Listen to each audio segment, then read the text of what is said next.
सद्गुरू श्री ब्रह्मचैतन्य महाराज गोंदवलेकर यांचं प्रवचन 22 फेब्रुवारी. निर्हेतुक कर्मात भगवंत. खरोखर आज आपल्याला आपले अंतरंग ओळखण्याची खरी गरज आहे. सत्कर्म असो किंवा दुष्कर्म असो, हेतूवर सर्व काही अवलंबून असते. पुष्कळ पुण्यकर्मे केली आणि काहीतरी विषयाचा हेतू मनात धरला तर काय उपयोग? काबाड कष्ट खूप केले, बायको पोरे टाकून बाह्यांगाने कितीही केले, तरी मन जोपर्यंत तिथे नाही तोपर्यंत राम नाही भेटणार. मनाला भगवंताची तळमळ लागली तरच त्याचा उपयोग. निर्हेतुक कर्मात भगवंत असतो, म्हणून आपली कर्मे तशी करावीत.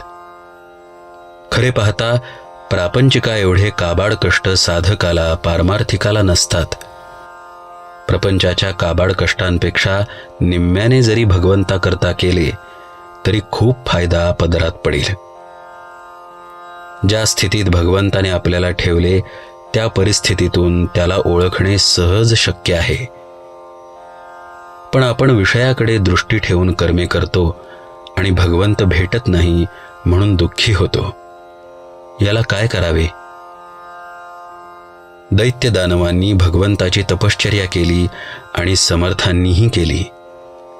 दानवांनी हेतू धरून केली, त्यामुळे त्यांना हेतूचा विषयाचा लाभ झाला, परंतु भगवंत अंतरला. याउलट समर्थांना भगवंताशिवाय दुसरा कशाचाही लाभ नको होता. त्या लाभातच त्यांनी सर्वस्व मानले. उत्कट प्रेमामुळे भगवंताचा ध्यास लागतो. भगवंताला पाहून तू भेटलास, आता मला काही नको, अशी वृत्ती झाली पाहिजे, तरच मीपणा मरेल. भगवंताचा हात तर पुढे आहेच, आपलाच हात त्याच्यापर्यंत पोहोचत नाही. बुद्धीपेक्षा आणि पैशापेक्षा सदाचरणाचे वजन जास्त असते. सदाचरण असून भगवंताची निष्ठा असेल आणि आहे त्या परिस्थितीत समाधान ठेवण्याची सवय असेल तर प्रापंचिक सुख लाभते. सुख हे कुठून उत्पन्न करायचे नसून ते आपल्या वृत्तीमध्येच असते. मी भगवंताचा आहे तसेच सर्वजण भगवंताचे आहेत, म्हणून भगवंतावर प्रेम केले की सर्व जगावर प्रेम बसेल. ज्याप्रमाणे भगवंताच्या प्रसादामध्ये एखादा कडू बदाम आला तरी तो आपण खातो, त्याप्रमाणे भगवंताने एखादे वेळी दुःख दिले तर ते आनंदाने सोसायला पाहिजे. चिकित्सा थोडी बाजूला ठेवून भगवंताचे आपण स्मरण करावे. अंतःकरणाची शुद्धी नामाशिवाय नाही होणार. नामापरते काही नाही हे एकदाच ज्याच्या मनाने घेतले त्याला दुसरे काही सांगावे नाही लागत.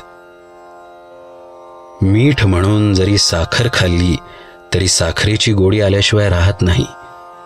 त्याप्रमाणे कोणत्याही परिस्थितीत जरी नाम घेतले तरी ते आपल्याला तारकच ठरेल, यात शंका नाही. ज्याच्या मागे उपासनेचा जोर आहे तोच जगात खरे काम करतो.